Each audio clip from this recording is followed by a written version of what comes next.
Síria vive momentos de forte instabilidade. Após 24 anos no poder, o ditador Bashar al-Assad teve seu governo deposto após uma revolta rebelde.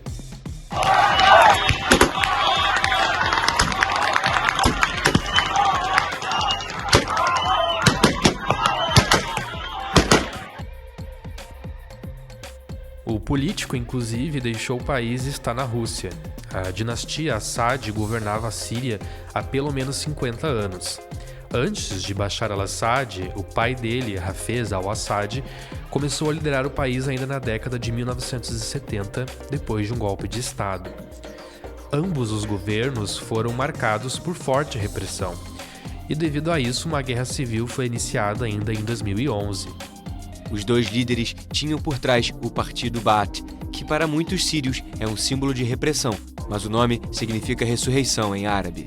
A legenda, que defende a unidade dos países árabes, foi fundada em 17 de abril de 1947 por dois nacionalistas sírios que estudaram em Paris. A gestão de Assad foi ficando mais fragilizada depois do enfraquecimento do apoio da Rússia, que está focada na guerra contra a Ucrânia iniciada após a invasão em fevereiro de 2022. A saída do ditador deixa um vácuo de poder na Síria. Afinal, quem vai governar o país daqui para frente? E como fica a população nessa jogada toda?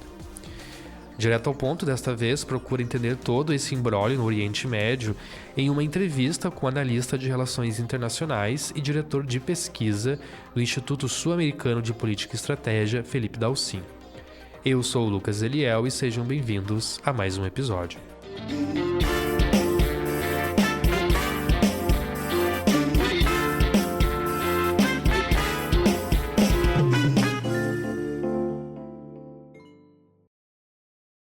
Felipe, para início de conversa, te pergunto o que levou essa insatisfação generalizada contra o governo de Bashar al-Assad, que culminou na destituição do governo dele.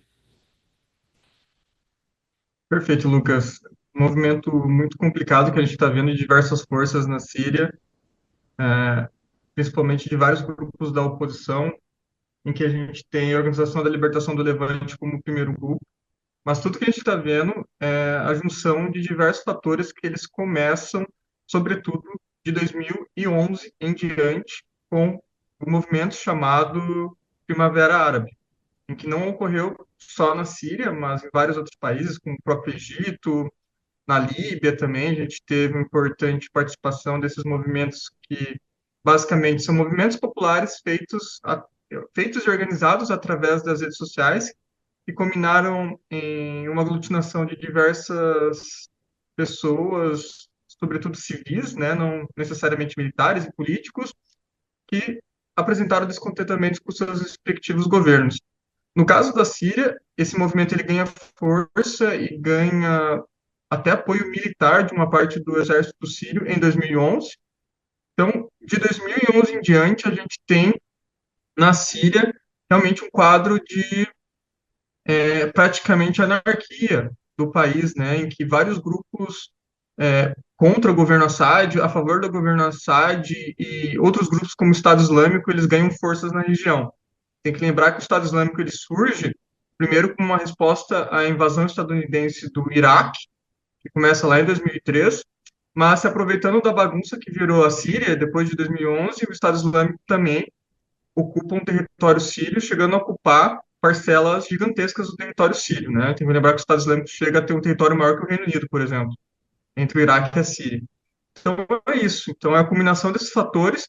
Porém, 2020 de 2011 a 2020, a Síria acaba sofrendo, o governo sírio, né, no caso, o regime do Bashar al-Assad recebe um apoio muito importante da Rússia, acaba conseguindo enfraquecer os movimentos contra o governo, e a gente tem uma estabilidade, certa estabilidade em 2020, em que a gente tem uma região, maior parte da região controlada pelo país é de controle do governo Assad, porém, né, a gente tem ainda outras regiões do país com outros grupos anti-Assad, também a gente tem grupos de interesse turco, a gente tem a questão dos curdos também, então a gente tem uma divisão do poder que ela volta a apresentar maior latência, ser mais volátil agora em 2024, E aí a gente tem que abrir e ampliar o cenário, Lucas, por quê? Daí tem toda a questão da luta de Israel contra a faixa de Gaza, contra o Hamas na faixa de Gaza. Então, o que acabou enfraquecendo a capacidade do Hamas dar qualquer suporte, se a gente pensar até mesmo as forças sírias, desviar um pouco das atenções, a gente tem também é, a guerra da Rússia contra a Ucrânia, em que a Rússia não consegue apoiar é, os esforços da Síria, que a gente tem que lembrar que desde os anos 70, 80, desde a época da União Soviética, a Rússia sempre foi um grande apoiador do regime Assad, do Assad pai, agora do Assad filho, ou então do Assad filho. E por fim, a gente tem o Irã, também está preocupado com Israel. Então, todas as forças, né, se a gente for analisar forças palestinas, forças iranianas, forças também russas que poderiam dar um apoio ao governo Assad foram desfacelando, e isso explica muito a queda do regime Assad também, mas fatores internos também, descontentamento. A gente tem que lembrar que o Assad é alauíta, ele não é de uma maioria sunita, árabe sunita, né? Então, o que acontece é que é uma minoria que está no poder, então já tinha, não tinha, digamos assim, até em termos religiosos, não tinha um apoio para o governo Assad. Então, também a gente tem toda a questão do regime Assad ser realmente uma ditadura, ter acusações de ataques químicos que terem feito com a maioria da população para ele manter o poder. A gente tem todas as questões econômicas no país. Então, um caldeirão, Lucas, isso que eu quero dizer, um caldeirão bem efervescente com milhares de elementos que explicam a situação atual, que assusta realmente eu como analista e outros analistas conversando com outros analistas, é a velocidade que o regime Assad caiu. Né? Então, a gente vê muitas conversas nos bastidores, né, que não é muito oficial, Lucas, que isso já estava meio que sendo planejado, no sentido de que foi negociada a saída do Assad para a Rússia e tudo mais, porque a gente não viu grandes lutas no final, né? Ele simplesmente fugiu do país, né? Então parece que foi algo combinado porque a gente não viu resistência militar, lembrando que o exército do Assad tinha 130 mil homens. Então deve ter sido feito nos bastidores um grande acordão nos últimos dias para que o regime do Assad, a figura do Assad saísse do país sem que acontecesse combates finais na capital Damasco. A Rússia não revelou o destino do líder sírio, que estava no poder há 24 anos, e garantiu que a decisão de renunciar veio como resultado de conversações entre Assad e uma série de participantes do conflito no país. O Ministério das Relações Exteriores russo disse que o presidente deposto deu instruções para que ocorra uma transferência pacífica de poder e que o Kremlin não participou das conversações. Então, basicamente é isso. Mais uma vez, um caldeirão muito efervescente, Lucas, com milhares de elementos. Dá para a gente ficar aqui 48 horas conversando, que a gente não vai abordar tudo que a gente poderia abordar. Com certeza. E com a saída do Assad a esse vácuo no poder na Síria, para você, como se desenha uma nova gestão do país nesse momento? Perfeito, Lucas. A gente tem a figura, né, do Jalbani. Eu vou errar as pronúncias sempre em árabe, então eu peço desculpas a todos os ouvintes, né, e quem está nos assistindo. Então peço desculpas a isso pela pronúncia, mas ele seria o líder da da Organização da Libertação do Levante, né, que o Levante é a região da Síria, mas ele pode apontar ali também o Líbano, mas ele se apresenta como o grupo principal das revoltas contra o governo Assad. Esse grupo ele tem origem na Al-Qaeda, né? Foi um braço que se desmembrou da Al-Qaeda. Esse líder ele era membro da Al-Qaeda. Parece que ele também teve ligações com o Estado Islâmico, mas também se desmembrou do Estado Islâmico. E ele acaba sendo a principal figura de diversos outros grupos contra o governo Assad que tomou o poder, né? Acabou tomando o poder ali em Damasco, na capital. O que que essa liderança é, a gente não sabe, mas a gente sabe que ele é um grupo político, religioso, fundamentalista, né? Ele tem um braço militar também, e o que vai ser dele a gente não sabe. Lucas, que há um certo otimismo, principalmente os veículos de comunicação do Ocidente, até os governos do Ocidente, como Estados Unidos e Reino Unido, que trato com otimismo porque essa nova liderança, que se apresenta como principal liderança da oposição a Assad, se diz mais moderada. Porém, a gente tem todo esse movimento fundamentalista religioso e tudo mais uma vez, ligado à Al-Qaeda, que a gente não sabe o que vai acontecer, né? E E a gente não sabe também se ele vai conseguir manter esse poder, Lucas. Por quê? Porque, mais uma vez, a gente tem diversos interesses na região. Desse movimento, a gente tem outras forças anti-Assad, a gente tem a presença da Turquia, né? Que a Turquia vem agindo sobretudo contra a região do Kurdistão, né? A gente tem também os interesses de Israel, que já atacou, está controlando a colinas de Golã, claro, desde os anos 60, mas agora com a queda do regime do Assad, a Israel vem ocupando mais essa região. Então é isso, a gente não sabe o que vai acontecer. A gente tem cenários que a gente pode ter a formação de uma aglutinação, né, política desses grupos diferentes se reunindo em um parlamento, em um governo, formando um governo, claro, multi- multifacetário, multipartidário, mas que pode ser uma possibilidade mais positiva. Mas, infelizmente, a gente tem um cenário que a gente pode ver guerra civil, em que diversos grupos diferentes podem tentar assumir o poder. Lucas, a gente pode ter uma balcanização da Síria, em que a gente vai ter diversos grupos controlando diversos territórios dentro do país, né? E depende muito também da divisão étnica, religiosa, até mesmo político-militar, o que esses grupos vão conseguir conquistar, vão conseguir morder. E num pior cenário possível, a gente pode ver o desaparecimento da Síria como país, né? Tem essa divisão desses grupos internos da Síria, assim, formando cada um até mesmo um tipo de Estado-Estado, né? E até mesmo a conquista territorial de outros países sobre a Síria. No caso de Israel, que vem realizando ataques contra o território sírio, né? E vem aumentando sua faixa de controle da Síria, lembrando que desde os anos 60 Israel controla as colinas de Golã. O exército israelense destruiu as principais instalações militares da Síria com quase 300 ataques aéreos desde a queda, no domingo, do governo de Bashar al-Assad, depois de uma ofensiva relâmpago dos rebeldes. E também a gente tem a Turquia, que pode, porventura, conquistar regiões dentro da Síria, sobretudo com a desculpa, né, com o objetivo de atrapalhar os curdos do Kurdistão. Então é isso, Lucas. Pode ser uma coxa de retalhos que a gente pode ver nos próximos anos, meses e por aí vai. Felipe, algo interessante de se analisar dessa situação toda da queda do Assad foi como a população reagiu após a saída dele. E aí eu te pergunto, como fica agora a população? Será que ela não corre o risco de sair de uma repressão X para uma repressão Y? Perfeito, Lucas. O que a gente está analisando parece muito o cenário que foi o Afeganistão, né? Em que alguns grupos, né, no começo da invasão americana, lá em 2001, lá no Afeganistão comemoraram a caída do Talibã. E no caso da Síria, a gente tem que lembrar que a Síria era governada pelo regime Bashar al-Assad, que é um regime alauíta, né? Os alauítas eram extremamente favorecidos dentro do país, uma pequena minoria, né, que era extremamente favorecida em termos políticos, econômicos, né? E isso gera contestação da população e também revolta. E a crise econômica fazia com que a população vivesse muitas vezes abaixo da miséria, né? Então a Síria é um país pobre e você vê um governo controlado por outra vertente religiosa, étnica governando o país e tendo benefícios, enquanto a maioria da população sunita sofrendo com mazelas e sendo atacada quando ela protestava. Então é óbvio que a maioria da população síria era contra o governo Assad.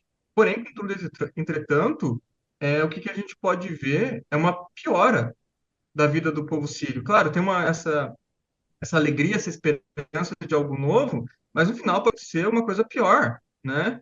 Porque a gente não sabe mais uma vez que essa liderança do Levante, da libertação do Levante, vai representar se ela assumir o poder. Pode ser um novo tipo de Estado Islâmico, lembrando que é um grupo fundamentalista religioso, tá?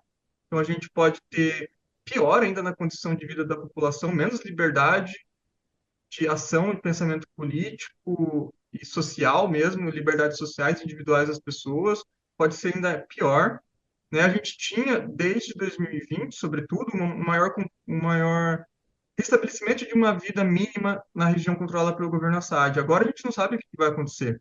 Então vai que instaura uma guerra civil entre todos esses grupos, né, que eram contra Assad, tá? Agora eles se juntaram para derrubar Assad, tá? Mas e agora? Quem que vai assumir o poder? O poder não tem vácuo. Então, alguém vai ocupar esse vácuo e a luta por esse controle de diversas regiões da Síria pode gerar uma guerra civil, como eu já disse outrora, pode levar com que o país se divida em diversas regiões, né? E até mesmo que a Síria, parte da Síria seja anexada, sobretudo por Israel, e até mesmo em um cenário a Turquia. Então é isso, Lucas. É um cenário muito preocupante e a gente, claro, tem um otimismo, a gente espera, a gente roga que o, haja uma comunhão desses grupos contra Assad, agora que eles derrubaram o governo Assad para formar um governo até mesmo com viés democrático, um parlamento, né, em que sejam respeitadas as diferenças éticas, religiosas e anseios políticos e por aí vai, que a maioria vença, mas pode não ser o caso, né? Então é isso. Então vamos ver. E a gente pode ter forças de outros países, né, também instigando que haja guerra civil, para aproveitar que haja guerra civil para conseguir vantagens econômicas. Lembrando que a Síria é um país que tem muito petróleo no seu território, né? Tem vários pontos em que você pode coletar petróleo. É uma região que seria importante para passamento de tubulação, sobretudo de petróleo, de gás, e por aí vai, também poderia ser utilizada nesse sentido. Então é isso. Infelizmente, eu acabo sendo menos otimista do que otimista, mesmo vendo a felicidade inicial da população síria.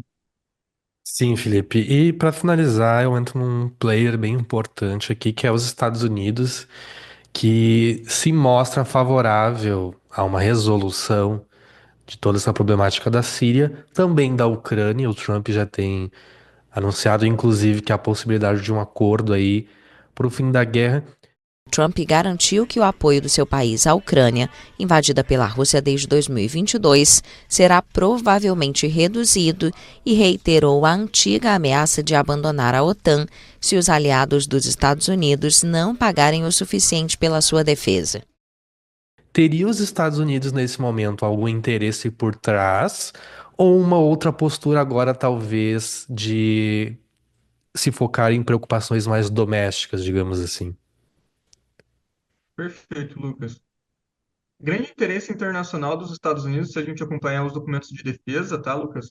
Principalmente, a gente pode apontar de meados do governo Obama, mas sobretudo no governo Trump e no governo Biden, é a China. Então, a principal preocupação vai ser na China. Então, daí a gente percebe o interesse dos Estados Unidos, sobretudo desde o governo Trump, de sair do Oriente Médio. Se a gente tem que focar uma futura guerra com alguém, tem que ser com a China. E se a gente manter nossas forças no Oriente Médio, a gente vai perder com isso, né? A gente vai gastar dinheiro, vai gastar nossas capacidades militares ali, não é o nosso interesse. Nosso interesse é combater a China. Então, para os Estados Unidos, seria interessante uma estabilidade na região. Porém, os Estados Unidos têm um parceiro que não é nem um pouco estável na região, que é Israel. Israel acaba atuando militarmente contra outros países, né? Israel, obviamente, vai dizer que é para sua própria defesa, autodefesa, mas isso gera instabilidade e isso faz com que os Estados Unidos tenham que ir atuar no Oriente Médio para proteger os interesses de Israel. Se isso é o interesse dos Estados Unidos, eu acredito que talvez não fosse o interesse cerne dos Estados Unidos. Porém, os Estados Unidos acabam atuando muito no Oriente Médio hoje em dia por causa de Israel. Então, esse é um ponto determinante, Lucas. Então, por isso que a gente vê um tom talvez mais moderado dos Estados Unidos falando, tá, essa nova Organização de Libertação do Levante, ela vem dizendo que vai ser mais moderada e por aí vai, mas a gente tem que lembrar que os Estados Unidos chegou a botar no Al-Jabani, mais uma vez, perdão pela pronúncia provavelmente errada do nome do líder dessa organização, chegou, às vezes, chegou a colocar, Lucas, uma recompensa de 10 milhões pela cabeça dele. Então, é isso, né? Então, eu acho que os Estados Unidos está tentando ter uma relações em panos quentes, uma relação mais fria, mais sóbria com esse provável nova liderança, ou o principal grupo da Síria, para não ter que intervir diretamente, né? Ou intervir diretamente o menos possível. Então, para os Estados Unidos seria melhor uma estabilidade na região para ele focar, como você bem disse, na sua política doméstica, e se for para focar em um conflito internacional, focar com a China. Então, isso que eu acho que é o interesse americano, norte-americano, nesse sentido com a Síria. O que isso vai acontecer no futuro, eu não sei. Vai que se tem uma união desses grupos sírios contra Israel, né? Já que Israel está aproveitando para atacar, vai que esses grupos se unem para atacar Israel e os Estados Unidos tem que ir lá e apoiar Israel. É mais estiramento das forças dos Estados Unidos. Dificilmente os Estados Unidos vai deixar Israel cair. Então é isso, Lucas. Eu acho que o interesse dos Estados Unidos realmente é estabilizar a região. Quanto mais estabilizada, menos guerra, melhor para os Estados Unidos. Mas, mais uma vez, parceria Estados Unidos e Israel faz com que os Estados Unidos não consiga ter uma vida tranquila no Oriente Médio. Com certeza, Felipe. Interessante esse ponto que você falou. Eu quero te agradecer aí por participar de mais um Direto ao Ponto e nos esclarecer todos esses pontos aí sobre todo esse imbróglio no Oriente Médio. Perfeito, Lucas. Eu que agradeço o convite e vamos acompanhando os próximos movimentos. Mais uma vez, é uma situação muito complexa, envolve diversos atores diferentes, né? Diversos grupos, grupos internacionais, grupos dentro da Síria, países fora, fora do Oriente Médio, dentro do Oriente Médio. Então, a gente tem que ir acompanhando e orar, né, Lucas, como sempre, que a paz prevaleça e que a gente não veja a população civil sofrendo. Com certeza. Obrigado, viu, Felipe?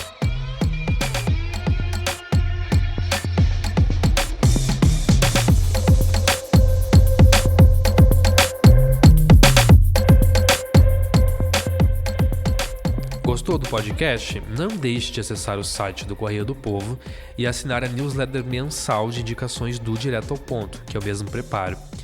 Esse episódio utilizou áudios de AFP e UOL, tendo roteiro, produção e apresentação de Lucas Eliel e coordenação de Márcio Gomes e Luiz Felipe Melo. A edição é de Felipe Gerlach, com assistência de Wilson Bravo. Obrigado por ter nos acompanhado e até a próxima.